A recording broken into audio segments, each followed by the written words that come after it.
Hello, innovators. Welcome to the very first episode of Innovators Talk, powered by the Vital Robotics Club, where we bring the voices of the future into the spotlight. আমি তোমাদের host Tanvir Rahman, the vital robotics ক্লাবের founder and president, এবং আজকের এই demo এপিসোডে আছি এমন একজন গেস্টের সাথে যিনি একজন robot designer, researcher, problem solver, and above all a bold thinker. He is from Dhaka Residential Model College, International Robot Olympiad silver and bronze medalist, Stockholm Junior Water Prize Seed Fund winner, and already a published researcher in AI and robotics. Let's welcome Abrar Abir. Abir, welcome to Innovators Talk. Thank you Tanvir very much আজকে আমাকে এই প্ল্যাটফর্মে এই পডকাস্টে আমার achievement গুলো এবং আমার robotic AI সম্পর্কে আমার যতটা অভিজ্ঞতা এগুলো আসলে সবার সাথে শেয়ার করতে পারার জন্য। তো আজকে আশা করি আমরা একটা ভালো সময় কাটাবো। আর আমাদের বাংলাদেশের বর্তমান যে রোবোটিক এআই বিষয়ে যে সিচুয়েশনটা আছে আর আমরা কি করে বেটারমেন্ট করতে পারি এই নিয়ে আজকে আলোচনা হবে, কথা হবে, আড্ডা হবে। Thank you. Thank you for joining us.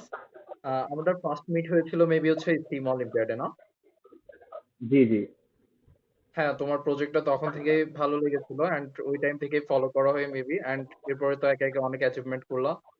And obviously আশা করি আজকে সবাই তোমার থেকে শুনে অনেক ইন্সপিরেশন পাবে এবং সামনের দিনে রোবোটিক্স কে নিয়ে আরো কাজ করতে আগ্রহী হবে। So let's rewind a bit. এই যে রোবোটিক্স এর দুনিয়ার যে জার্নিটা তুমি অ্যাকচুয়ালি কোন টাইম থেকে স্টার্ট করলো? রোবোটিক্সের স্পেসিফিকলি যদি আমি জার্নিটার শুরুর কথা বলি, তাহলে একদম হচ্ছে আমার একদম চাইল্ডহুডে একদম ব্যাকে চলে যেতে হবে। তখন হচ্ছে আমরা অনেক রকম টিভি শোজ দেখতাম। তো আমাদের কিছু ফেভারিট চ্যানেল ছিল, আমাদের অনেকে বাচ্চাদের ডিসকভারি চ্যানেল একটা ছিল। তো ওইখানে তো সায়েন্স বেস নানা রকম শোজ হতো। তো ওইখান থেকে আমি নানা রকম ইন্সপিরেশন পেতাম। দেন আমি আমার বাবাকে দেখতাম। আমার বাবা প্রফেশনাল একজন প্রফেসর হলেও উনি হচ্ছে বাসায় যেই টুকটাক ইলেকট্রিকের কাজ এগুলো নিজে করতো। যখন সে কাজ করতো আমাকে অনেক সময় ডাক দিতেন। তো সেখান থেকে আমি বেশ একটা ইন্সপিরেশন পাই। আর হচ্ছে আমার জীবনে সবচেয়ে বড় একজন ইন্সপিরেশন হচ্ছে আমার নানি। উনিও একজন স্কুলের প্রিন্সিপাল ছিলেন। তো হচ্ছে নানি সবসময় আমাকে নানা রকম এক্সট্রা কারিকুলাম আছে, পড়াশোনা বাদেও একটা দুনিয়া আছে, বিভিন্ন কম্পিটিশন সেখানে পার্টিসিপেট করার কথা বলতেন। তো হচ্ছে আমার ফার্স্ট হচ্ছে তার অনুপ্রেরণায় এসব সায়েন্স ফেস, এসব রোবোটিক্স এর জার্নি শুরু করা। তোমার ইন্সপিরেশন গুলো আসলেই সুন্দর, সবার ক্ষেত্রে এমন হয় না। অ্যান্ড হচ্ছে টিচারদের থেকে সাপোর্ট পাওয়াটা অনেক বড় বিষয়, কারণ তারা সব সময় মানে একাডেমিক সাকসেসটাকে প্রায়োরিটি দেয়, আমরা ম্যাক্সিমাম টাইম যেটা দেখি। আমি জাস্ট কলেজে এসে যে প্রিন্সিপালটা পেয়েছিলাম উনি হচ্ছে এইসবে সাপোর্টিভ ছিল। তাছাড়া বলা চলে আর ম্যাক্সিমাম টাইমই ইসি এর ক্ষেত্রে টিচাররা এত সাপোর্টিভ হয় না, আমরা বাংলাদেশে যেটা দেখি। তো আমি যখন রোবোটিক্স স্টার্ট করেছিলাম তখন হচ্ছে রিসোর্স বা গাইডলাইন্স এর অনেক অভাব ফিল করেছিলাম এট দ্যাট টাইম। তো এখন তো অনেক রোবোটিক্স ক্লাব আছে, দেন হচ্ছে অনলাইনে অনেক রিসোর্স ছিল। তো তো আমরা যখন স্টার্ট করি তখন এগুলো ছিল না। তো তুমি কি করেছিল? তোমার কোনো মেন্টর ছিল নাকি পুরো জার্নিটাই সেলফ থট ছিল? ফার্স্টে যেরকম বললাম যে আমার যখন ফার্স্ট একটা লোকাল সায়েন্স ফেয়ারে আমার হচ্ছে পার্টিসিপেট করা হয়, তখন আমাকে নানি বেসিক্যালি হচ্ছে আমাকে ইন্সপিরেশন দিয়েছিল। দেন হচ্ছে আমি আমার কিছুটা ইউটিউবে দেখে, কিছুটা আমার আশেপাশের প্রবলেম দেখে কি করে কিছু পার্টিকুলার প্রবলেম সলভ করা যায়, তো এটা নিয়ে ভাবতে শুরু করি। দেন হচ্ছে আমাদের যেহেতু আমি আমার একদম ছোটবেলা থেকে বড় হয়েছি আমি ঢাকার বাইরে, সেই মফস্বল জেলা বাগেরহাটে।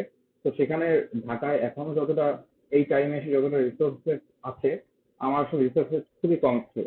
তো তখন আমার হাতের কাছে যেসব রিসোর্সেস আমি জোগাড় করতে পেরেছি, এছাড়াও ধরুন একটা পার্টিকুলার জিনিস যে আমি কিনতে পারিনি, কিন্তু দেখলাম যে আমি আসলে আমার মেধা খরচ করে আমি নিজে পার্টিকুলারলি ডিআইওয়াই ভাবে বানাতে পারি। তো ওরকম আমি নিজে বানিয়ে চালিয়েছি। তো ফার্স্টলি এটা বেশ চ্যালেঞ্জিং ছিল আমি যখন শুরু করেছি, যেহেতু একটি বিভাগীয় শহরে ছিলাম না, একটু দূরে একটা মফস্বল অঞ্চলে ছিলাম। তো সেখান থেকে আমি যতটা পারি আমার যারা ইন্সপিরেশন ছিল তারা যতটা আমাকে সহায়তা করেছে, আর ওরকম যাকে আমরা জোড়াতালি বলি ওরকম করে হচ্ছে নিজে যতটা পেরেছি ওইভাবে আসলে শুরু করা হয়েছিল। বাট তোমার বটটা দেখে লাস্ট টাইম আমি যখন দেখেছিলাম আসলেই মনে হয় নাই, ওইটা দেখেই লাগছিল যে একটা নেক্সট লেভেল জিনিস ছিল। তো যাই হোক, আমরা তো দেখি যে আমাদের সোসাইটিতে সবাই টিপিক্যাল একাডেমিক সাকসেস যেটা ওইটাই হচ্ছে এক্সপেক্ট করে আর কি। তো তোমার ইন্সপিরেশন আঙ্কেল ছিল, এমনি হচ্ছে ফ্যামিলি থেকে সাপোর্টটা কেমন পেয়েছো? ফ্যামিলি এন্ড ফ্রেন্ডস এই যে তোমার রোবোটিক্স এর প্রতি আগ্রহ, এটাকে কিভাবে নিয়েছিল? ফার্স্টলি আমি যে আমাদের টিপিক্যাল বাংলাদেশে হয় কি যে বাংলাদেশ বলবো না, আমাদের মোটামুটি এশিয়ান প্যারেন্টস এরকম হয় যে ওয়েস্টার্ন দুনিয়া যেখানে মানে এক্সট্রা কারিকুলাম করে পড়াশোনা বাদেও সবকিছু একটা কম্বিনেশনের ভিতরে এনে ব্যালেন্স এনে ওরা এগিয়ে যাচ্ছে। বাট আমাদের অনেক সময় আমাদের যে এশিয়ান প্যারেন্টসদের চিন্তা ভাবনা আসলে হয় কি যে আমরা যদি একমাত্র একাডেমিক পড়ালেখা করি, এইটার মাধ্যমে হচ্ছে আমার জীবনের সাকসেস হচ্ছে, আমার হায়ার এডুকেশন এইভাবেই পাবো। কিন্তু আলটিমেটলি দেখা যাচ্ছে যে আমাদের যে বহির্বিশ্ব এখন কিন্তু ওয়ার্ল্ডে এইভাবে এগোচ্ছে না। এইটা ছাড়া হচ্ছে আমাদের অন্যান্য জিনিসের অনেক প্রয়োজন আছে। তো আমার একটা ইন্টারেস্টিং বিষয়টা কি যে আমার ফ্যামিলির আবার কিন্তু বলা যায় সবাই টিচিং প্রফেশনে আছে। আমার বাবা একজন প্রফেসর, আমার মা একজন টিচার, আমার নানি ছিলেন একজন হেডমিস্ট্রেস, আমার নানা রকম টিচিং প্রফেশনে ছিলেন, আমার মামা মামিও আছে। তো বলতে গেলে আমার ফ্যামিলির 60 থেকে 80% অবশ্যই টিচার। তো সেই পার্টিকুলার দিক থেকে আসলে ছোটবেলা থেকে ভালোই পড়াশোনার চাপ পেয়েছি। বাট আমার প্যারেন্টস এরকম ছিল যে হ্যাঁ ঠিক আছে, তুমি পড়াশোনা করো, তোমার যতটুকু সর্বোচ্চ এফোর্ট দেওয়া হয় এফোর্টটা দাও, এফোর্ট দেওয়ার পর তোমার যতটুকু টাইম আছে তুমি অবশ্যই করো। তারা কখনো বাধা দেয়নি, বরং আমাকে নানাভাবে ইন্সপিরেশনও করেছে। বাট ওইটা হচ্ছে আমার ফার্স্টলি আমার একাডেমিকটা কমপ্লিট করে, একাডেমিকে পর আমার যত টাইম আছে, আমার ফ্রি টাইম আছে, তো দরকার হয় আমার বাবা আমাকে সাপোর্ট করেছে, আমার কোনো কিছু প্রয়োজন হলে আমাকে এনে দিয়েছে। বাট ওইটাই বললাম যে আসলে পড়ালেখাটা একাডেমিকটা আমার কমপ্লিট করে দেন যে বাকি টাইমটুকু পেয়েছি আমি সম্পূর্ণ হচ্ছে আমার এক্সট্রা কারিকুলামসে আমি টাইম দিয়েছি। হ্যাঁ, আসলে এরকমই হয়, মানে যারা আমরা মোটামুটি সাপোর্ট পাই বললে চলে, এভাবেই এশিয়ানা অ্যাকচুয়ালি এভাবেই হয়। তবে এখন সিনারিও চেঞ্জ হচ্ছে। যেমন হচ্ছে আমরা যদি আমাদের পাশের কান্ট্রি ইন্ডিয়ার দিকেই তাকাই, এখন যদি দেখি আমরা ওইখানে কিন্তু মানে প্যারেন্টসরা এখন ইসি এর ক্ষেত্রে অনেক সাপোর্টিভ। বা চায়নার দিকে যদি এখন আমরা তাকাই, তাহলে আমরা দেখতে পারবো আসলে things are changing now. So তুমি যখন ফার্স্ট কোনো কম্পিটিশন জিতেছিলা, ওইটার অনুভূতি মনে আছে? হ্যাঁ, ফার্স্ট যদি আমি রোবোটিক্স এর বাইরে কম্পিটিশন বলি, আমি ফার্স্টে হচ্ছে আহ, আমাদের 21শে ফেব্রুয়ারি উপলক্ষে একটা হচ্ছে হাতের লেখা হ্যান্ড রাইটিং কম্পিটিশন ছিল আমাদের 21শে ফেব্রুয়ারিতে, অমর 21শে ফেব্রুয়ারি ভাষা দিবস উপলক্ষে। তো ওইটা হচ্ছে ফার্স্ট আমি একটা অ্যাচিভমেন্ট আনি, একদম তখন ক্লাস 2-তে পড়ি, ওইটা আমার নানি নিয়েছিল। ওইটা তো তো তখন থেকে হচ্ছে আমার আসলে এরকম এক্সট্রা কারিকুলাম জার্নিটা শুরু হয়। এছাড়া হচ্ছে আমি একদম স্কুল লাইফে যখন হচ্ছে এলিমেন্টারিতে পড়তাম, তখন থেকেই হচ্ছে আমার বেশ কিছু কম্পিটিশন শুরু হয়। আর পার্টিকুলার যদি রোবোটিক্স বা সায়েন্স প্রজেক্ট বলি, এইটা হচ্ছে আমি ক্লাস 6-এ একটা হচ্ছে আমি ফার্স্ট সায়েন্স ফেয়ারের লোকাল যেই জাতীয় বিজ্ঞান ও প্রযুক্তি সপ্তাহ আমরা যেটা জানি চতুর্থ জেলায় হয়। তো আমি এটা কিন্তু পার্টিসিপেট করি ক্লাস 3 থেকেই। বাট আমার যেহেতু ক্লাস 6 থেকে ওরা সাবমিশন নেয়, তো ক্লাস 6 হচ্ছে আমি প্রথম অ্যাচিভমেন্টটা হই, আমি উপজেলা জেলা পর্যায়ে ফার্স্ট হই। দেন হচ্ছে আমি ক্লাস 6-এ থাকতে জাতীয় পর্যায়ে পর্যন্ত যাই। তখন আমাদের কম্পিটিশনটা লেভেল ছিল ক্লাস 6 থেকে 10। বাট আমি একদম সব থেকে ছোট ক্লাস হয়েও আমি হচ্ছে পুরো দেশের ভিতর তখন ষষ্ঠ পজিশন অর্জন করি। তো সেটা আমার জন্য আসলে খুব গর্বের ছিল। ঢাকার আগারগাঁও হয়েছিল জাতীয় বিজ্ঞান ও প্রযুক্তি জাদুঘরে। তখন আমার আমার মা খুবই আসলে গর্বিত হয়েছিল, আমি যখন আমার স্কুলে দেখাই জিনিসটা। তখন আসলে আমাদের ওই অঞ্চল থেকে এরকম কেউই তার আগে অ্যাচিভমেন্টটা করেনি। তো সবাই আমি খুব একটা সাপোর্ট পেয়েছি, সবাই থেকে কংগ্রেচুলেশন পেয়েছি। তো তখন আমার জিনিসটা অনেক বেশি ইন্সপায়ার্ড লাগে যে না, আমি আসলে কিছু জিনিস করতেছি, করার একটা ফলাফল পাচ্ছি, এই জন্য আমি জিনিসটাকে আরো করতে চাই, এরকম একটা আমার মনোভাব আসে। তো এটা আসলে খুবই একটা ভালো এক্সপিরিয়েন্স ছিল আমার জন্য। তো প্রথম প্রজেক্ট কি ছিল মনে আছে? হ্যাঁ, আমার ফার্স্টলি এমন একটা প্রজেক্ট ছিল তখন। এটা একটা অর্গানিক প্রজেক্ট ছিল, নন মেকানিক্যাল। প্রজেক্টটা অনেকটা এমন ছিল যে মানে যেটা আমি প্রাইসটা পাই, আমাদের চারিপাশে কিন্তু আমরা অনেক রকম খাদ্য দেখি আমাদের। আহ, অনেকটা হচ্ছে ফ্যাক্টরি থেকে অনেকে বানিয়ে আনে, আবার অনেকটা আছে আমরা রাস্তার পাশেও অনেক বানানো দেখি। শিশুদের জন্য বিশেষ করে অনেক জুস থাকে, অনেক রকম ফল থাকে, অনেক রকম চকলেট থাকে, সেগুলো অনেক রকম আকর্ষণীয় কিন্তু কালার দেওয়া হয়। কিন্তু আলটিমেটলি বাংলাদেশের একটা বড় সমস্যা কি, যেখানে কিন্তু আমরা আর্টিফিশিয়াল কালার ইউজ করা হয়। এই আর্টিফিশিয়াল কালারটা কিন্তু এমনি সাধারণ মানুষের জন্য তো অনেক ক্ষতিরই, আর শিশুদের জন্য অনেক বেশি ক্ষতি, কিন্তু দেখা যাচ্ছে কি শিশুরা কিন্তু এটা বেশি কনজিউম করতেছে। আর যেহেতু আমরা বাংলাদেশ একটা লো ইনকাম কান্ট্রি, আমাদের ল এনফোর্সমেন্টও কিন্তু এতটা অ্যাডভান্স হয়ে যায়নি যে এগুলো সহজভাবে ডিটেক্ট করার জন্য।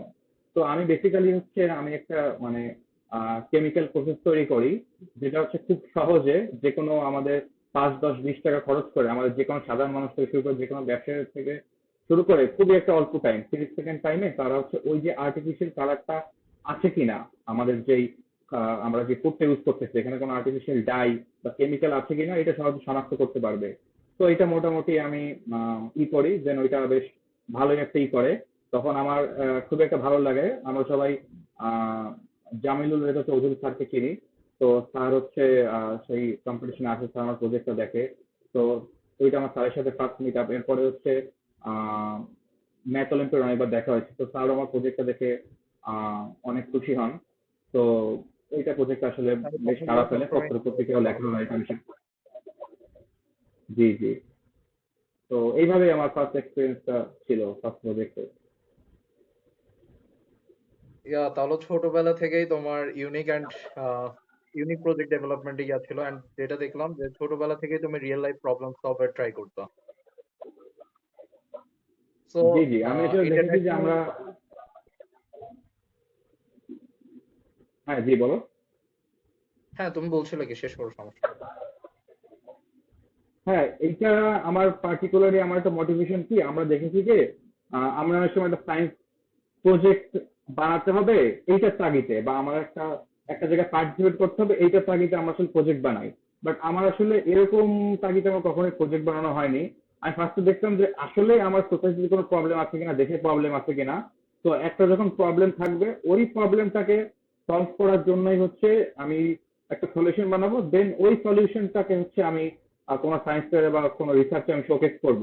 এখন যদি আমার ওইসব কম্পিটিশন আমার লক্ষ্য থাকে, এর জন্য একটা আমি আর্টিফিশিয়াল প্রবলেম মানে আর্টিফিশিয়াল সলভ করলাম, ওই প্রজেক্টটা আসলে কিন্তু কখনো সাকসেস হবে না। আমার একটা ছোটখাটো আমি প্রতিযোগিতা দিতে পারি, বাট আলটিমেটলি আমাদের ওয়ার্ল্ডে এটা কোনো ইম্প্যাক্ট লাগবে না।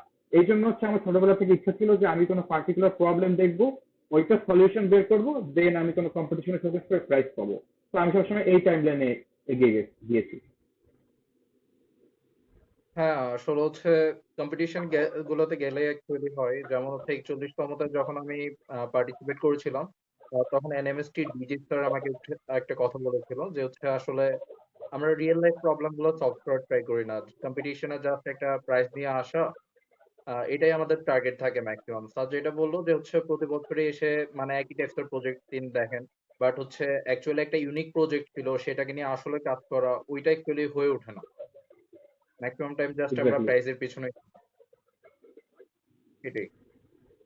সো এই যে হচ্ছে তুমি যেটা বললো যে মফস্বল শহরে ছিলা, সেখান থেকে স্টেপ বাই স্টেপ পর হচ্ছে ইন্টারন্যাশনাল অলিম্পিয়াড এর মতো একটা প্ল্যাটফর্মে গেলা।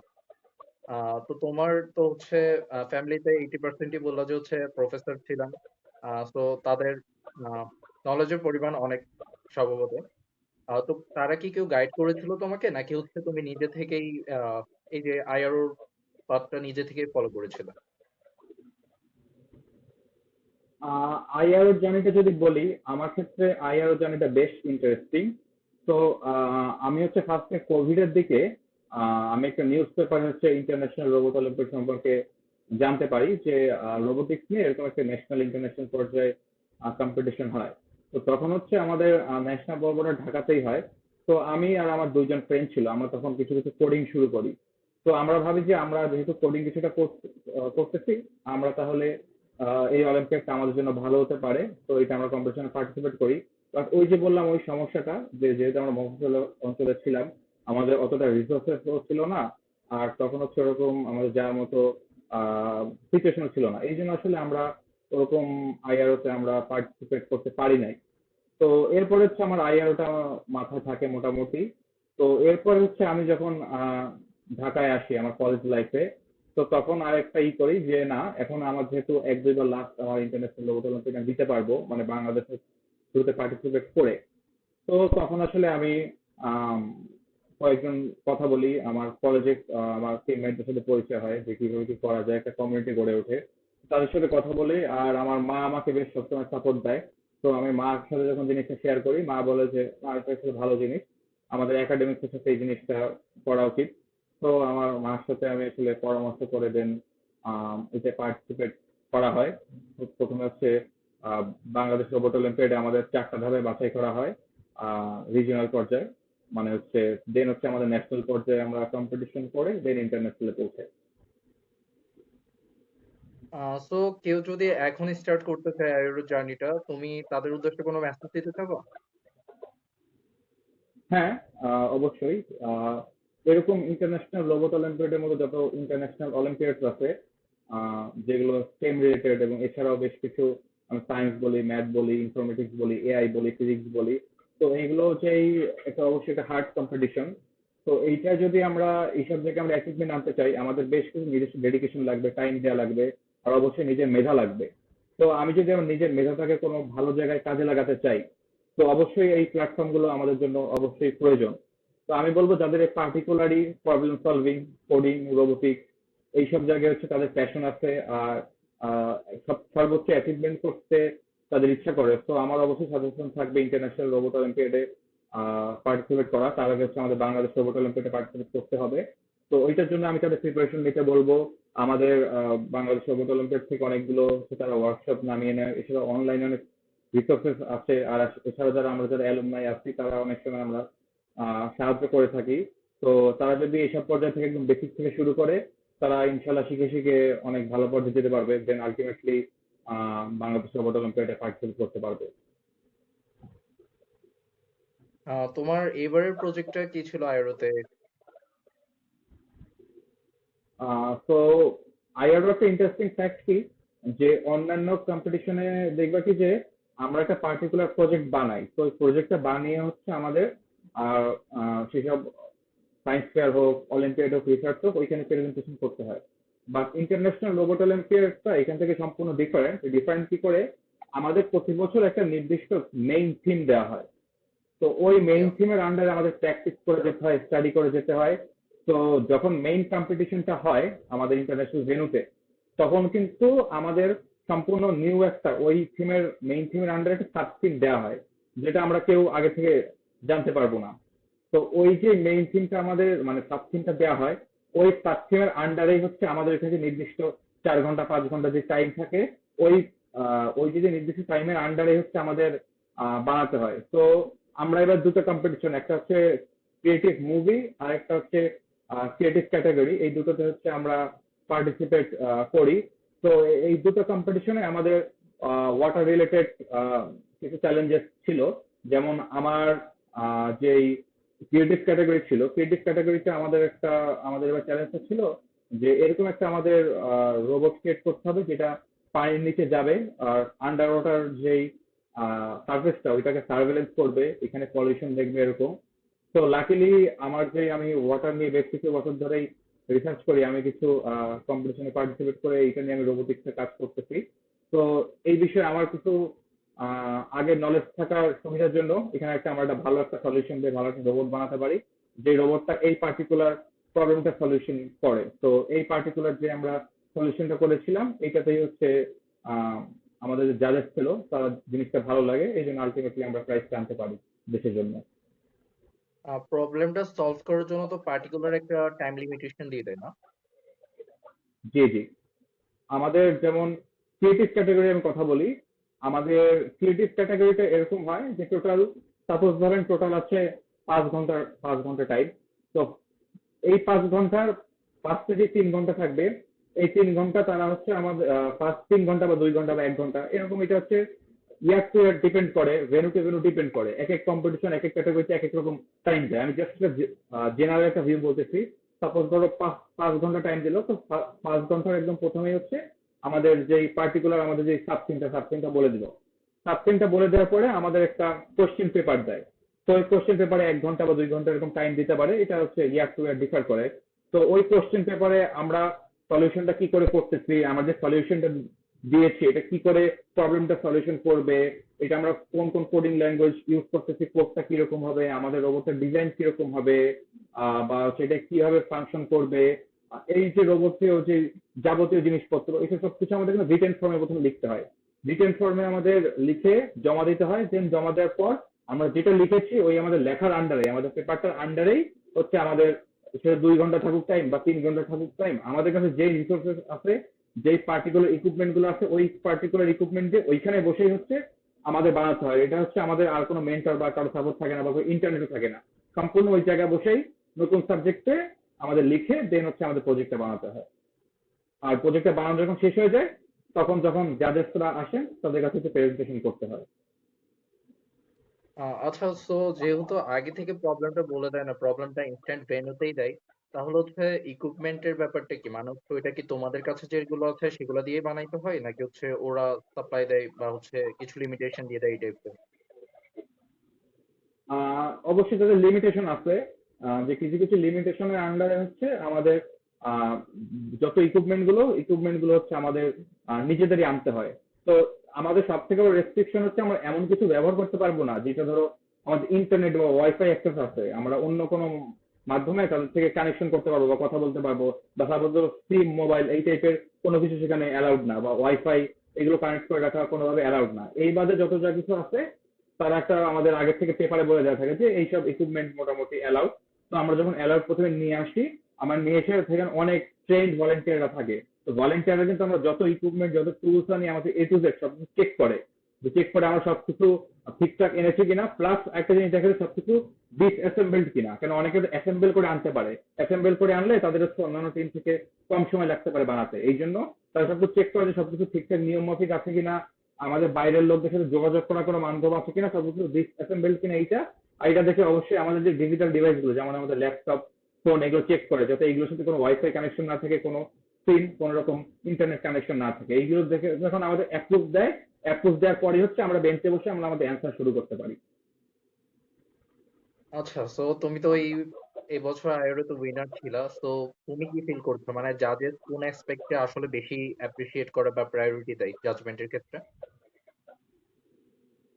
আচ্ছা, আমরা যেহেতু এবার ইন্টারন্যাশনাল প্ল্যাটফর্মে জাজমেন্টের সম্মুখীন হয়েছি, তো এখানে বিভিন্ন দেশ থেকে, সাপোজ যদি বলি আহ, অস্ট্রেলিয়া, দেন কোরিয়া, দেন মালয়েশিয়া, এইসব নিউজিল্যান্ড, এইসব ভালো ভালো দেশ থেকে বেশ বড় লেভেলের প্রফেসর এবং টিচার ছিল, যারা আসলে দেখা যায় কি যারা হচ্ছে একদম রোবোটিক সাবজেক্টের একদম ইউনিভার্সিটি কলেজ লেভেলের টিচার।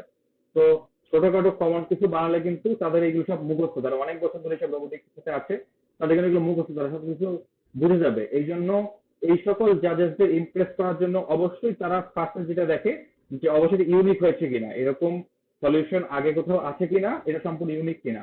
তো যখন ইউনিক জিনিসটা দেখবে তবেই তারা ইমপ্রেস হবে। আর ইউনিক থেকেও তারা দেন আরেকটা জিনিস দেখে যে আসলে এটা আমার অ্যাবিলিটিতে আমি বানাতে পেরেছি কিনা, আমি কতটা হচ্ছে আহ, বাধার সম্মুখীন হয়ে কতটা হচ্ছে সমস্যা থেকে সবকিছু সমাধান করে আসলে জিনিসটা বানাতে পেরেছি, কি করে ইউনিকলি বানাতে পেরেছি। তো এই পার্টিকুলার জিনিসগুলো দেখে তারা হচ্ছে মেইনলি ইমপ্রেস হয় এবং আলটিমেটলি আমাদের প্রাইজটা দেন। সো নিউ এনভায়রনমেন্টে যে প্রেশার সিচুয়েশনে প্রজেক্ট বিল্ড করা অ্যাকচুয়ালি টাফ ছিল, বাট তাও পুরো কম্পিটিশনটাতে তোমার ফান বা ক্যাওটিক মোমেন্ট কোনটা মনে হচ্ছে? আম, আসলে হচ্ছে আমাদের যেহেতু এটা একটা, আমরা যেরকম পরীক্ষার হলে আসলে এক্সাম দিই, আমরা বসে থাকি, সাথে টিচাররা থাকে, আমাদের প্রশ্ন আছে, লিখতে হয়, ওইখানে যেরকম ভয় কাজ করে, যেহেতু আমরা আগের থেকে আমাদের কোনো প্রজেক্ট আমরা শোকেস করতেছি না, নতুন জিনিস আমাদের বানাতে হচ্ছে, তো এখানে কিন্তু এরকম একটা সেম টাইপের একটা এনভায়রনমেন্ট কাজ করে। আর যেহেতু আমরা দেশের বাইরে আছে, আশেপাশে কাউকে চিনি না, আর প্লাস যেহেতু আমাদের এটা কোরিয়ায় হয়েছিল, আমরা যেমন ইংলিশে আমরা যতটা কমফোর্টেবল, আমরা কিন্তু অন্য কোনো ল্যাঙ্গুয়েজে কমফোর্টেবল না, মাদার ল্যাঙ্গুয়েজ বাদে। তো এটা যেহেতু কোরিয়ার লোকেরা ছিল, কোরিয়ার কিন্তু তারা অতটা ইংলিশে কমফোর্টেবল হয় না। তো আমাদের যারা ভলেন্টিয়াররা ছিল, টিচাররা ছিল, তারাও কিন্তু কোরিয়ান পারত, ইংলিশে কমফোর্টেবল ছিল না, তো একটা ভাষারও ল্যাকিং ছিল।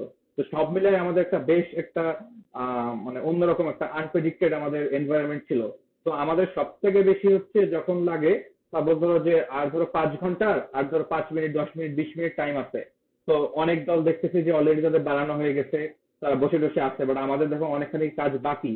বাট ওদিক থেকে দেখতেছি যে যারা ভলেন্টিয়ার সাবমিশন দিতে চলে আসতেছে, আর আমাদের কোনো কাজটা হয়নি, আমরা কাজ করে যাচ্ছি, আমাদের ঘাম অত ঠান্ডা, একদম মাইনাস, কোরিয়া তখন একদম মাইনাস ছিল টেম্পারেচার, তখন আমরা ঘামতেছি, মানে তখন এটা খুবই একটা কিওটিক মোমেন্ট। চারিদিকে সবাই চিল্লাপাল্লা করতেছে, ওই দূর থেকে গ্যালারিতে মানুষজন দেখতেছে, ভলেন্টিয়ার আসতেছে, আমরা কেউ কোড করতেছে, কেউ এডিটিং করতেছে, কেউ হচ্ছে জিনিসটা লাস্ট লাস্ট টাইমে একটা ফিক্স করতেছে। তো ওইটা ছিল সব থেকে কিওটিক মোমেন্ট একদম সাবমিশন দেওয়ার আগ মুহূর্ত পর্যন্ত। তোমাদের টোটাল আইওর টিমটা আমাদের দেশের জন্য অনেক বড় গর্ব, আই থিঙ্ক। তো তোমার আরেকটা অ্যাচিভমেন্ট দেখলাম হচ্ছে Stockholm junior water prize seed fund winner, না? এটা জি নিয়ে যদি জি। একটু বলতো। হ্যাঁ, স্টকহোম জুনিয়র ওয়াটার প্রাইজ এইটা মেইনলি প্রতি বছর ইন্টারন্যাশনালটা আপনার সুইডেন স্টকহোমে হয়ে থাকে। আমাদের পৃথিবীতে যে যত ওয়াটার রিলেটেড প্রবলেম আছে, তো এইসব ওয়াটার রিলেটেড প্রবলেমস এর যেই সলিউশন গুলো, যে ভালো সলিউশন করে তাকে স্টকহোম ওয়াটার প্রাইজ দেওয়া হয়। আর এটা যারা আমরা জুনিয়র লেভেলে আছি, আমরা হচ্ছে আহ, যারা হচ্ছে আহ, এখনো ইউনিভার্সিটিতে ওঠেনি, তো এইসব লেভেলে যারা স্টুডেন্ট আছে তাদের থেকে যে সাবমিশনটা নেওয়া, কম্পিটিশনটা করা হয়, ওইটা হচ্ছে স্টকহোম জুনিয়র ওয়াটার প্রাইজ। তো এটা আমাদের যে ন্যাশনাল লেভেলটা প্রতি বছর বাংলাদেশে অর্গানাইজ হয়ে থাকে। তো এখানে বেসিক্যালি আমাদের ওয়াটার রিলেটেড যে প্রবলেম গুলো আছে, তো এই প্রবলেম নিয়ে হচ্ছে আমাদের পার্টিকুলার একটা সলিউশন বের করে ওইটা নিয়ে রিসার্চ পেপার লিখতে হয়। আর ওটা একটা আমাদের পার্টিকুলার একটা ফিজিক্যাল ফর্ম থাকতে, যে না সলিউশনটা আমরা এইভাবে করেছি। তো এটা হচ্ছে আমার গত বছর ফার্স্ট টাইম আমার পার্টিসিপেট করা হয়। তো এটা হচ্ছে পার্টিসিপেট করার পর আমি বেশ নতুন নতুন রিসার্চ, যেহেতু এটা আমার প্রথম একটা রিসার্চ ছিল, রিসার্চের সম্মুখীন হই। তো অনেক রকম আমাদের ইন হ্যান্ড আমাদের হচ্ছে ফিজিক্যালি যে রিসার্চ করতে হয়, রিসার্চ গুলো ল্যাবে জমা দিতে হয়, তার ফল পেতে হয়। যে আমরা যে পার্টিকুলার সলিউশনটা করেছি ওই সলিউশনের সাথে মিল রেখে আমাদের পুরো ল্যাব টেস্টিং এর মাধ্যমে আমাদের পেপারটা লিখতে হয়। তো পেপারটা লেখার পর আমরা বেশ আমরা 4-5 মাস এটা নিয়ে খাটি। তো বেশ যখন ভালো লাগে, আর যখন আমাদের ন্যাশনালটা হয়, ন্যাশনালে মোটামুটি হচ্ছে 3 জনকে হচ্ছে সিড ফান্ডটা দেওয়া হয়েছে। আমরা যে রিসার্চটা করেছি এই রিসার্চটা হচ্ছে বাস্তবায়ন করার জন্য যে ফান্ডিংটা লাগবে। তো ওয়াটার এইড বাংলাদেশ, তাকে আমি এখন থ্যাংক ইউ বলি, তারা হচ্ছে আমাদের 1 লাখ টাকার একটা আমাদের ফান্ডিং দেয়, যে সিড ফান্ডিং, যে আমাদের এই পার্টিকুলার যেই আমরা সলিউশনটা করেছি, পার্টিকুলার সলিউশনটা আসলে হচ্ছে আহ, আমাদের দেশে ইমপ্লিমেন্টেশনের জন্য। তো আমরা হচ্ছে এখন আমাদের ফাইনালাইজ হয়নি। ফাইনালাইজ হওয়ার পর ইনশাল্লাহ আমরা যে প্রজেক্টটা রিসার্চটা করেছিলাম, ওই রিসার্চটা আসলে আমরা ফিল্ডে দেখতে পাবো, যে সাধারণ মানুষ এটা দ্বারা আসলেই উপকৃত হচ্ছে। তো তুমি হচ্ছে বাংলাদেশের পানি সংক্রান্ত সমস্যার সমাধানের জন্য তোমার যে প্রজেক্টটা বানাইলা, ওইটা কোরিয়া বা গ্লোবাল পর্যায়ে সমস্যা সমাধান কিভাবে করবে? আচ্ছা, এইটা একটা খুবই ইন্টারেস্টিং জিনিস। আমি ফার্স্টে যখন প্রজেক্টটি বানিয়েছিলাম, অবশ্যই কিন্তু আমি বলেছি যে মফস্বলে বড় হয়েছি। অর্থাৎ হচ্ছে আমার বাগেরহাট যে অঞ্চল, তোমরা জানো যে বাগেরহাট কিন্তু একটা উপকূলবর্তী অঞ্চল। তো এখানে কিন্তু আমাদের উম, শত শত বছর ধরে কিন্তু ওইখানে যে লোকাল পপুলেশন, তারা পানির অনেক সমস্যায় ভুগতেছে। আমাদের পানির কিছু মেজর সমস্যার ভিতর আছে, যে আমাদের যেহেতু উপকূলবর্তী অঞ্চল, আমাদের পানিতে লবণাক্ততা অনেক, স্যালিনিটি অনেক বেশি আছে, প্লাস পানিতে অনেক বেশি আয়রন আছে। তো আমাদের কিন্তু ওই অঞ্চলের একটা আহ বেশ একটা সিংহভাগ পপুলেশন, একটা মেজর পপুলেশন কিন্তু তারা হচ্ছে ফ্রেশ ওয়াটার পাচ্ছে না। তো আমার এই ছোটবেলা থেকে ওই পার্টিকুলার জিনিসটাই হচ্ছে আমাকে নানাভাবে চিন্তা ভাবনায় বদ্ধ করে, যে এই পার্টিকুলার কি করে আমার যেসব স্কিলস আছে, রোবোটিক্স আছে, এআই স্কিলস আছে, কোডিং স্কিলস আছে, এই স্কিলস গুলো আমি কি করে ইউজ করে আমি এইসব পার্টিকুলার সমস্যা করতে পারি। তো লাস্টলি হচ্ছে আমি এআই দিয়ে একটা আমি এই পার্টিকুলার ওয়াটার যেই প্রবলেম গুলো, এটা সলিউশন আমি বের করার ট্রাই করি। তো আমার লোকাল লেভেলে যে আমি সলিউশনটা বের করি, এটা হচ্ছে আমি প্রথমে বাংলাদেশের আরো বিভিন্ন অঞ্চল, আমাদের রাজশাহী আছে, গাজীপুর আছে, চট্টগ্রাম আছে, এবং বিভিন্ন জায়গা থেকে আমি ফিজিক্যালি স্যাম্পেল নিয়ে ফিজিক্যালি ওইখানে যে হচ্ছে আমি প্রবলেম গুলো সলভ করার ট্রাই করি। তো ওইখানে হচ্ছে আমার প্রথম আইডিয়াটা হয়, যে না আমরা আসলে তুমি একটা বিভিন্ন জায়গার প্রবলেম এরিয়াতে যখন ফিল্ড করেছো? সরি, আবার যদি কোশ্চেনটা করতাম। তোমার বিভিন্ন এরিয়াতে তাহলে হচ্ছে ফিল্ড টেস্ট করা হয়েছে প্রজেক্টটা নিয়ে, না? জি জি জি, আমার প্রজেক্টটা যেহেতু হচ্ছে একদম পার্টিকুলার রিয়েল টাইম, ওইখানে যে কন্টামিনেশন গুলো আছে, কন্টামিনেশন গুলো ল্যাব টেস্টিং করে দেন আমরা পিউরিফিকেশন করে, বা আমাদের বা আমরা যেই থ্রুতে টেস্টিং করতেছি ওইটার সাথে যেহেতু আমাদের মিসম্যাচ করা লাগে, তো আমাদের একদম ফিল্ড টেস্টিং এর খুব দরকার আছে। তো আমরা বাংলাদেশে যতটা জায়গায় পেরেছি, তো আমরা হচ্ছে একদম ফিজিক্যালি গিয়ে হচ্ছে আমরা ফিল্ড টেস্ট করেছি। আর আমার ইনশাল্লাহ ইচ্ছা আছে আগামী 1 থেকে 2 বছরের ভিতর আমি পুরো বাংলাদেশের 64টি জেলা, তো এভরি কর্নার হচ্ছে আমার যে পার্টিকুলার প্রজেক্ট সলিউশনটা এভরি কর্নারে পৌঁছে দেওয়া। এভরি কর্নারে আমার নিজে আগে যে ফিজিক্যাল টেস্টিংটা করে তারপর হচ্ছে এভরি কর্নারে পৌঁছে দেয়, এটা আমার ইচ্ছা আছে। ইনশাল্লাহ আমি সময় সুযোগ ভালো ফান্ডিং করে জিনিসটা করব। তো এই যখন আমি কাজগুলো করলাম আমার কিন্তু ধারণা হলো যে না আমি আসলে আমার একটা ছোট্ট জায়গার সমস্যা কিন্তু অনেক জায়গায় সমস্যাটা সমাধান করতে পারি। তো এই পার্টিকুলার আমি আরো দেখালাম আমার যারা মেন্টর ছিল, আমার international olympiad robot olympiad Bangladesh টিমের মেন্টর মিশেল ভাইয়া, দেন আমাদের ঢাকা ইউনিভার্সিটির আমাদের robotic mechatronics professor Rafi madam যে আমাদের হচ্ছে রোবট অলিম্পিয়াডের প্রেসিডেন্ট, তাদের সাথে হচ্ছে আমার প্রজেক্টটা শেয়ার করলাম। তো তারাও আমাকে অনেকভাবে জিনিসটা আরো শেখালো যে তুমি কি করে সলভ করতে পারবা। তো এটা যখন আমি যেহেতু আমাদের আহ এবার যে মেইন থিমটা দেওয়া ছিল ইন্টারন্যাশনাল রোবট অলিম্পিয়াডে, মেইন থিমটা ছিল হচ্ছে ফিউচার মেরিন সিটি বুসান, অর্থাৎ কোরিয়ার যে বুসান সিটিটা এটা কি করে হচ্ছে মেরিন যে এলাকাটা মেরিনে ওভার ওয়াটার বা আন্ডার ওয়াটার কি করে ডেভেলপমেন্ট করা যায়। তো এখানে ওয়াটার প্রবলেমটা ছিল। তো আমার ধারণা ছিল যেহেতু আমি ওয়াটার নিয়ে প্রজেক্ট করতেছি, তো এই ওয়াটার পার্টিকুলার জিনিসের যে সলিউশন করে আমি ওইখানে যে কোনো অ্যাডভান্টেজ পাবো। তো আলটিমেটলি ওইটাই হলো, ওইখানে যে সাবস্ক্রিপ্টটা দিয়েছিল আমার প্রজেক্টের সাথে অনেকটা মিলে গেল। তো হচ্ছে আমি এটা ওইভাবে প্রেজেন্ট করলাম। তো আমার যে পার্টিকুলার প্রজেক্টটা আমি বাগেরহাট থেকে শুরু করেছিলাম, ওটা কিন্তু আলটিমেটলি যে দেখা গেল আমি হচ্ছে কোরিয়ায় যেও জিনিসটা সলিউশন করতে পেরেছি। আর যেটা ইউনিক ছিল, তার বিচারকদের সাথে আমি জিনিসটা শেয়ার করেছিলাম যে আমার এরকম একটা লোকাল প্রবলেমকে আমি ইন্টারন্যাশনাল পর্যায়ে নিয়ে গিয়েছি। তো তারা জিনিসটা অনেক ভালো বললো। তো আলটিমেটলি আমার যেটা ধারণা যে আমরা যদি আসলেই কোনো আমরা কম্পিটিশন অ্যাওয়ার্ড স্কলারশিপের পিছনে না দৌড়ে আমরা যদি আসলে কোনো পার্টিকুলার প্রবলেমের সলিউশন করি, তো ওই সলিউশনটা আমরা বিশ্বব্যাপী সব জায়গায় ছড়িয়ে দিতে পারবো। অ্যাকচুয়ালি হচ্ছে তোমার যে এই প্রজেক্টটার ব্যাপারে বললা, ইম্প্যাক্ট ড্রাইভেন প্রজেক্ট, এই টাইপস এর প্রজেক্ট গুলো অ্যাকচুয়ালি যদি আমরা আরো ডেভেলপ করতে পারি, আমি মনে করি যে সোসাইটির আমাদের রোবোটিক্স এর প্রতি যে ধারণা যে আসলে টয় মেকিং, এটা আস্তে আস্তে কাটবে। এত হচ্ছে আমরা real life problem solving start করছি। সো তুমি তো এক্স্যাক্টলি। অলরেডি হচ্ছে রিসার্চ পেপার পাবলিশ করেছো, হ্যাঁ? জি জি। এখন আমাদের আহ, দেশের ক্ষেত্রে যদি বলি, তো রিসার্চ ফ্যাসিলিটি অন্যান্য জায়গার থেকে তুলনায় কম বললেই চলে। তো কেউ যদি রিসার্চ স্টার্ট করতে চায়, সো তোমার তাদের প্রতি ইয়াটা কি হবে?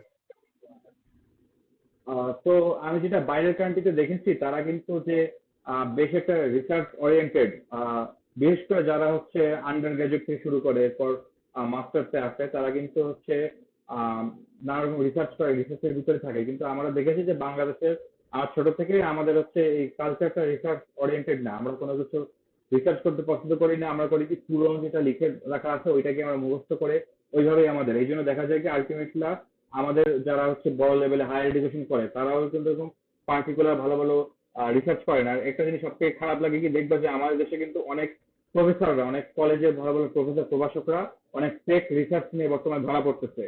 তারা উল্টো পাল্টা রিসার্চ করে, ঠিকঠাক পাবলিশ করে না। তো এই জিনিসটা কিন্তু আমাদের দেশের ক্ষেত্রে অনেক লজ্জাজনক। তো এইটার জন্য আমাদের কি আমাদের এই রিসার্চ বেস যে আমাদের মাইন্ডসেট এটা আগে থেকে তৈরি করতে হবে। আমাদের হাই স্কুল থেকেই যে ছেলে মেয়েদের আছে তাদের হচ্ছে রিসার্চ নিয়ে বসতে হবে। তো রিসার্চ নিয়ে হচ্ছে ওইটাই বলবো যে আমরা যদি একদম ইউনিক রিসার্চ না করতে পারি, আমরা অলরেডি কোনো রিসার্চ ইস্টাবলিশ হয়ে গেছে, ওই রিসার্চকে কি করে বেটার করা যায় আমরা ওইটা নিয়ে ভাবতে পারি। আহ, বা হচ্ছে আমাদের বড় কোনো প্রফেসররা বা আমাদের কোনো বড় ভাইরা বোনরা ইউনিভার্সিটি লেভেলে আছে, তারা কোনো রিসার্চ করতেছে, ফার্স্টে তাদের রিসার্চের অ্যাসিস্ট্যান্ট হিসেবে আমরা ঢুকি, তাদের কাছ থেকে আমরা নলেজ গেইন করি। এরপর নলেজ গেইন করার পর আমরা যে পার্টিকুলার কোনো যদি প্রবলেম দেখি, ওই প্রবলেমটা দেখে আমরা কোনো রিসার্চ করতে পারি। এইভাবে হচ্ছে আমরা আস্তে আস্তে রিসার্চে এগোবো। রিসার্চ পাবলিশের অনেকগুলো অনেক পাবলিশার আছে, অনেক জার্নাল আছে, অনেক কনফারেন্স আছে, এগুলো অ্যাভেলেবেল আছে। তো আমরা যদি পার্টিকুলার এইভাবে ছোটবেলা থেকে কোনো স্পেসিফিকলি রিয়াল রিয়াল প্রবলেম নিয়ে সলিউশন নিয়ে কাজ করি, ওইটা নিয়ে যদি আমরা রিসার্চ লিখি বা আমাদের কোনো ওয়ার্ল্ড ভিউ লিখি, তো আই গেস এইভাবে শুরু করলে আমরা বেশ কিছু আমরা রিসার্চের ফ্যাসিলিটি পাবো। রিসেন্টলি দেখলাম হচ্ছে চায়না ওদের প্রাইমারি থেকে হচ্ছে এআই কে হচ্ছে শেখা বাধ্যতামূলক করেছে, যেখানে আমাদের দেশে এখনো আমরা হচ্ছে খাতায় এইচটিএমএল কোড লিখে আমাদের কোডিং জার্নি স্টার্ট করি বলা চলে। তো তোমার মতে বাংলাদেশে স্কুল কলেজ গুলোতে বা একাডেমিক্স অ্যাকচুয়ালি হচ্ছে রোবোটিক্স বা এআই টা আসলে কতটা গুরুত্ব পাচ্ছে? ফার্স্টে যেটা বলবো যে আসলে রোবোটিক এআই তো অনেক দূরে, আমরা এখনো যে শিক্ষা ব্যবস্থার ভিতর পড়ে আছি, আমাদের যেই বেসিক যে ইনফরমেশন অ্যান্ড কমিউনিকেশন যে পার্টিকুলার সেগমেন্ট, এটা কিন্তু আমরা বিশেষ করে এসটিএমে আমরা কিন্তু অনেক পিছিয়ে আছে। আমাদের কারিকুলামটা আমরা পার্টিকুলার কিছু কিছু আমরা আমরা এখন হচ্ছে আমরা থিওরিটিক্যাল বিষয় পড়ে আছি। আমরা ম্যাথ বলি, ফিজিক্স বলি, কেমিস্ট্রি বলি, এখনো বইতে আমরা থিওরিটিক্যাল বিষয় নিয়ে বেশি আমরা কাজ করি। আমরা সেই মুখস্থ করে একটা জিনিস মুখস্থ করে মানে হচ্ছে আমাদের মা বাবা টিচাররা আমাদের হচ্ছে পড়াশোনা পার্টিকুলার আমাদের জোর করে আমাদের মুখের ভিতর ঢুকিয়ে দেয়। আর যেটা বলে আমরা পরীক্ষা হলে যে সেটা হচ্ছে মুখ থেকে বের করে বমি করে দিয়ে আসি, ওইটাই লেখি। আমাদের বেসিক্যালি পড়ালেখা এইভাবে চলতেছে। বাট এইটা কখনো ফিউচার হতে পারে না। আমরা যদি আসলেই চায়না, ইউএসএ, ইউরোপের মতো বড় বড় জায়গার সাথে টেক্কা দিতে চাই, তো আমাদের তাদের মতো হচ্ছে আমাদের অ্যাডপ্ট হতে হবে, তাদের মতো হচ্ছে আমাদের শিক্ষা ব্যবস্থা অ্যাডপ্ট করতে হবে। আমাদের যেই শিক্ষা ব্যবস্থা আছে এটা information communication technology robotics AI অনেক বেশি গুরুত্ব দিতে হবে। আমরা চায়নার মতো দেশে তো মানে কেন এগিয়ে যাচ্ছে, তাদের একটা বড় পপুলেশন, তাদের কিছু কিছু প্রভার্ড ইস্যু একসময় ছিল, তাও ওরা কেন পার্টিকুলারলি তারা এইসব জিনিস, তারা হচ্ছে প্রথাগত এইসব আমাদের থিওরিটিক্যাল পড়াশোনা বাদ দিয়ে তারা প্র্যাকটিক্যাল জিনিসে সম্পূর্ণ মুভ করেছে। তারা প্র্যাকটিক্যাল একটা শিক্ষা দেয়, এই জন্য তারা যে এখন রিসার্চ রোবোটিক্স এআই তাদের পড়াশোনার ভিতর নিয়েছে। অবশ্যই আমাদের দেশে এটা আনতে হবে, নাহলে কিন্তু আমার শিক্ষা ব্যবস্থার একেবারেই উন্নতি হবে না। বাট আমরা যেহেতু এখন আমাদের আমাদের ফিনান্সিয়াল স্টেবিলিটি আমাদের দেশে ওরকম পর্যায়ে পৌঁছায়নি, আমাদের এখনো প্যারেন্টস আমাদের টিচাররা ওইভাবে ট্রেন না, তো এখনই কিন্তু আমাদের দেশের প্রতি এই জিনিসটা ওইভাবে চায়না মানে চায়না যেরকম করতে হবে কিন্তু আমরা চাপা দিতে পারবো না। আমাদের আস্তে আস্তে গ্রাজুয়ালি আস্তে আস্তে আমাদের ইনফরমেশন কমিউনিকেশন কোডিং সেক্টরটা বিটার করতে হবে, শিক্ষার্থীরা অভ্যস্ত হবে, টিচাররা ট্রেন্ড হবে, দেন আস্তে আস্তে আমাদের হচ্ছে পার্টিকুলার আমাদের রোবোটিক্স বলি এআই জিনিসটা বলি আগামী কয়েক 3 4 5 6 10 বছরের ভিতর আস্তে আস্তে আমাদের কারিকুলামে ঢুকিয়ে দিতে হবে। তাহলেই কিন্তু আমরা ওরকম বড় বড় যে ওয়েস্টার্ন কান্ট্রি আছে তাদের সাথে টেক্কা দিতে পারবো। সো তুমি কি মনে করো যে এডুকেশন কারিকুলামে এআই রোবোটিক্স বা টেক লিটারেসিটা আসলে কম্পালসরি করা উচিত আমাদেরও? হ্যাঁ, আমি মাত্র যেটা বললাম যে আসলে আহ, বর্তমান হচ্ছে আমরা যেরকম একটা ইন্ডাস্ট্রিয়াল যুগ ছিল, আমরা ফোর্থ ইন্ডাস্ট্রিয়াল রেভলিউশনের পরে কিন্তু আমরা এখন এআই এর একটা যুগে ঢুকে পড়ছি। আমরা এখনই দেখতে পাচ্ছি যে এআই কতটা কাজ করতে পারছে, আমরা যা আজ থেকে 1 থেকে 2 বছর আগে আমরা সাধারণ মানুষ ইমাজিনও করতে পারতাম না এআই এই কাজগুলো করতেছে। এআই কিন্তু একটা real human job job sector খেয়ে ফেলতেছে। কেন? এআই পার্টিকুলার ক্যাপাবিলিটি আছে, আর এআইটা দিন মানে ডে বাই ডে অনেক বেশি ইভলভ হচ্ছে। তো আমরা যদি এআই এর সাথে আমরা না ঢুকতে পারি, আমরা তাদের সাথে ইভলভ হয়ে তাদের সাথে আমরা ব্যালেন্সটা করতে পারি, আমরা দেশ কিন্তু অনেক বেশি অনেক অনেক পিছিয়ে পড়বো। তো আমাদের হচ্ছে আমরা আমাদের কারিকুলাম বলি, আমাদের এক্সট্রা কারিকুলাম বলি, দেন হচ্ছে আমাদের জব সেক্টর বলি, আমাদের দেশের যে কোনো আমাদের সেক্টর বলে আমাদের অবশ্যই কিন্তু খুবই দ্রুত আমাদের এআইটাকে ইমপ্লিমেন্ট করতে হবে।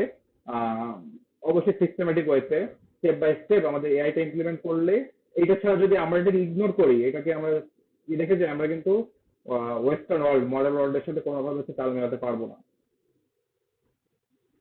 সো এই চেঞ্জটার জন্য আসলে যদি হচ্ছে তোমাকে একটা চান্স দেওয়া হয় যে পলিসি মেকারদেরকে একটা মেসেজ দেওয়ার, তো তুমি তাদের উদ্দেশ্যে কি বলতে চাও?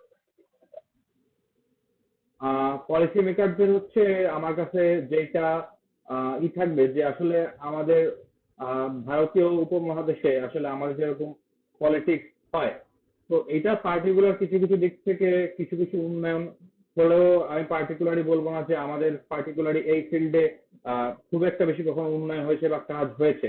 তো যারা পলিসি মেকার তাদের উচিত যে কিছু কিছু তাদের প্রথাগত আহ আমাদের এই সাউথ এশিয়ান আমাদের যে পলিটিক্স থেকে কিছুটা বেরিয়ে এসে আমাদের উন্নয়নমুখী অবশ্যই আমাদের পলিসিতে ঢুকতে হবে। আমাদের যে particularly education field, research field, engineering field, এইসব ফিল্ডে হচ্ছে আমাদের আম, এইসব জিনিসে আমাদের গুরুত্ব দিতে হবে। আমাদের পার্টিকুলার এআই রোবোটিক্স এই রিসার্চ এই দিকে তাদের গুরুত্ব দিতে হবে। দেন আমাদের পার্টিকুলার যেসব আমাদের ছেলেমেয়েরা আছে ফিউচার আছে, আমরা হয় কি তারা কিন্তু আমরা দেশে হচ্ছে তাদের যথাযথ মর্যাদা পাই না। তাদের যে পার্টিকুলার ব্রেনটা তাদের মেধাটা আমরা দেশে আসলে বিভিন্ন কারণে, সেটা পলিটিক্যাল হোক, এনভায়রনমেন্টাল হোক, সোসাইটির কারণ হোক, তারা হচ্ছে প্রপার তাদের রেসপেক্টটা পাচ্ছে না, তাদের মেধা খাটানোর জায়গায় পাচ্ছে না। এই জন্য কিন্তু আমাদের মেধা পাচারটা ব্রেন ড্রেনটা মূলত হতে পারে।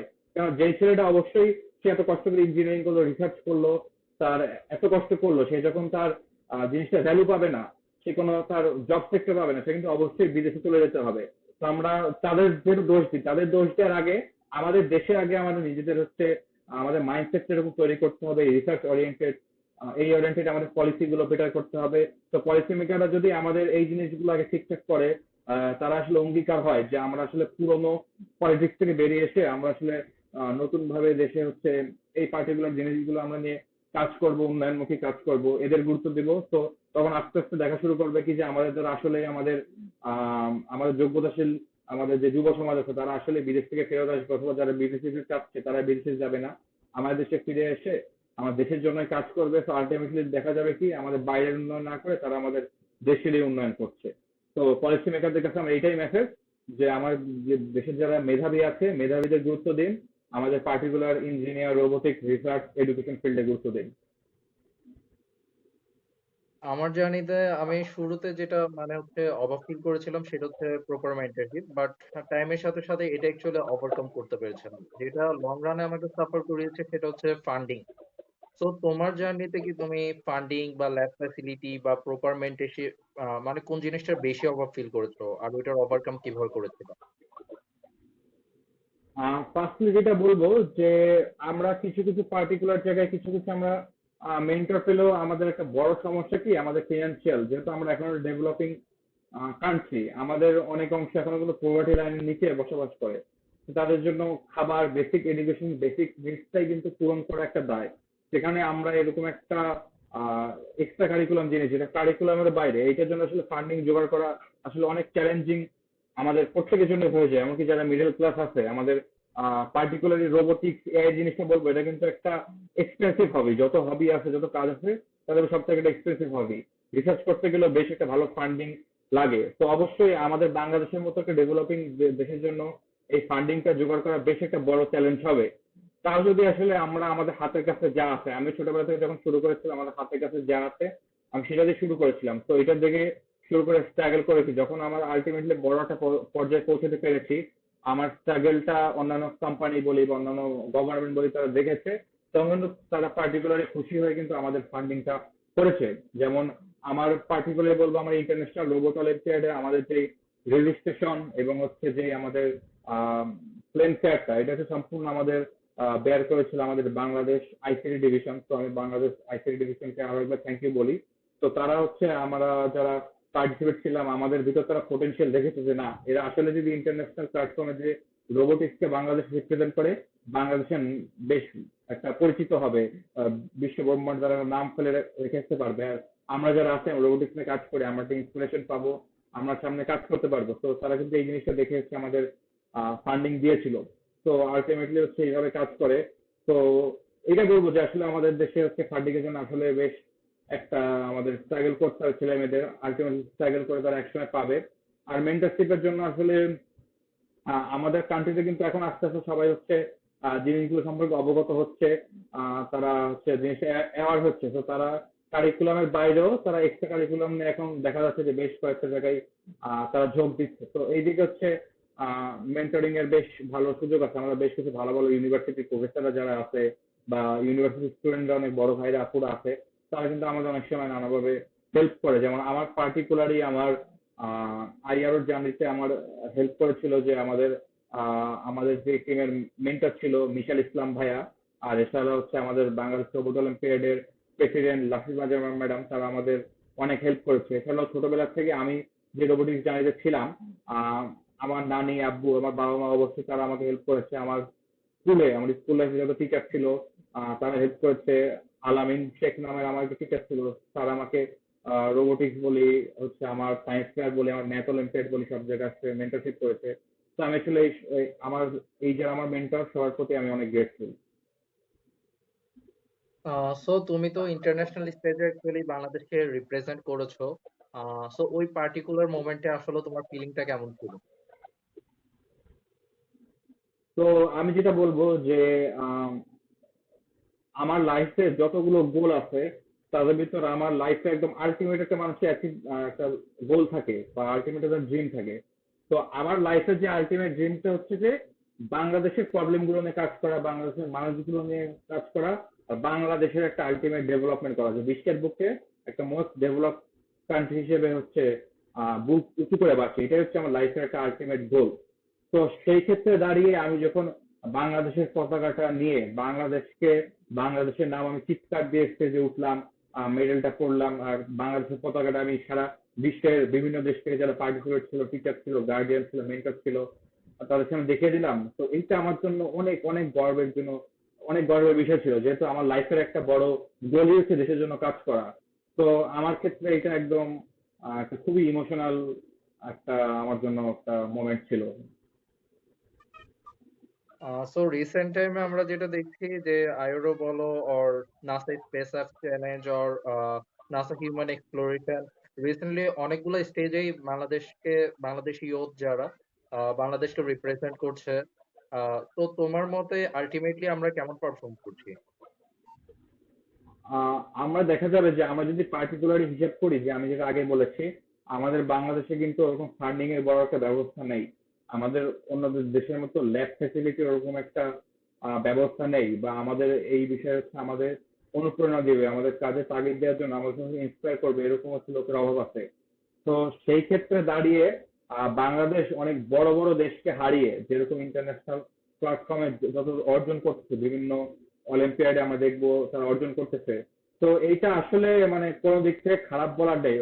মানে আমাদের যত এক্সপেকটেশন তার থেকে অবশ্যই তারা ভালোই করতেছে, যেহেতু আমরা এত সব আমাদের ডিফিকাল্টিস আমাদের থাকা সত্ত্বেও, আমাদের এত কিছু অভাব থাকা সত্ত্বেও আমরা এত কিছু আমরা ডেভেলপমেন্ট করতে পারছি। তো অবশ্যই এটা আমার জন্য বড় অ্যাচিভমেন্ট। আর ইনশাল্লাহ আমরা যদি ফান্ডিং গুলো পাই, ল্যাব ফেসিলিটি পাই, প্রপার মেন্টরশিপ পাই, প্রপার ইন্সপিরেশন পাই, আমরা আরো বেটার করতে পারবো। হোপ সো আমরা ফিউচারে আরো ব্রাইট কিছু আনতে পারবো দেশের জন্য। নাও আ লিটল ফান্ড, আমরা একটা কুইক র্যাপিড ফায়ার চালু করি। জি sure. সো তোমার ইন্সপাইরেশন? আমার ইন্সপিরেশন আমার নানি। Favourite tech gadget? সরি, কোশ্চেনটা যদি আবার বলতা। Favourite tech gadget? Tech gadget অবশ্যই হচ্ছে আমার স্মার্টফোন। স্মার্টফোন ছাড়া হচ্ছে কোনো কিছুই আমার পার্টিকুলার ডেইলি লাইফে করা যায় না, তো স্মার্টফোন। আমাদের generation, okay. Best moment in your tech journey? Best moment আমার টেক জার্নি, যেটা আমি বললাম যে আমার হচ্ছে আইআরও যখন অ্যাচিভমেন্টটা করলাম, এটা আমার feel now best moment. Team work না সোলো ওয়ার্ক, কোনটা তোমাকে বেশি ফুয়েল করে? আমি সোলো ওয়ার্কে বেশি কমফোর্টেবল।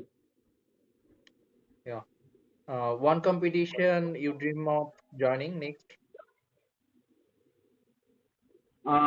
আমি হচ্ছে আম, যেসব কম্পিটিশন আছে, আমি হচ্ছে এবছর ওয়ার্ল্ড রোবট অলিম্পিয়াড আছে, দেন এই স্টকহোম জুনিয়র ওয়াটার যেটা আছে, এটাতে আবার আমার পার্টিসিপেট করার ইচ্ছা আছে।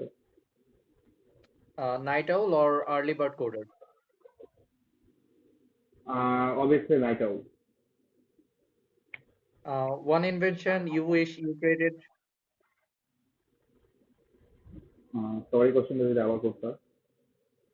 মানে এমন কোন ইনভেনশন যেটা আসলে তুমি উইশ করো যে তুমি ক্রিয়েট করলে বেটার হইতো? হ্যাঁ,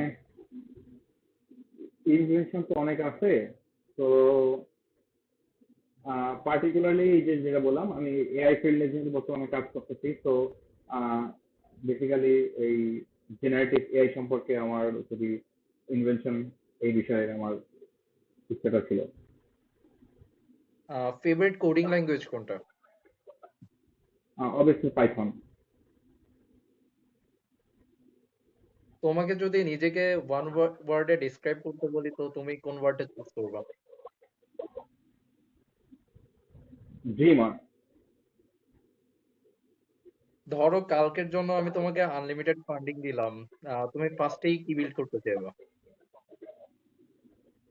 আমি ফার্স্টলি যেটা বললাম যে হচ্ছে আমার দেশে আমি ওয়াটার প্রবলেম নিয়ে কাজ করতেছি। তো আমাদের বাংলাদেশে যেই ওয়াটার প্রবলেম গুলো আছে, তো এটার পার্টিকুলার সলিউশনের জন্য আমি দেশের সব অঞ্চলে হচ্ছে ওয়াটার সলিউশনের জন্য কাজ করতে চাই। দেন সেকেন্ডলি হচ্ছে আমি দেশে যে এডুকেশন সেক্টরটা আছে, এটার জন্য আরো বেটারমেন্টের ল্যাব ফ্যাসিলিটি বাড়িয়ে, এডুকেশন ইনস্টিটিউটে ল্যাব ফ্যাসিলিটি বাড়াতে চাই।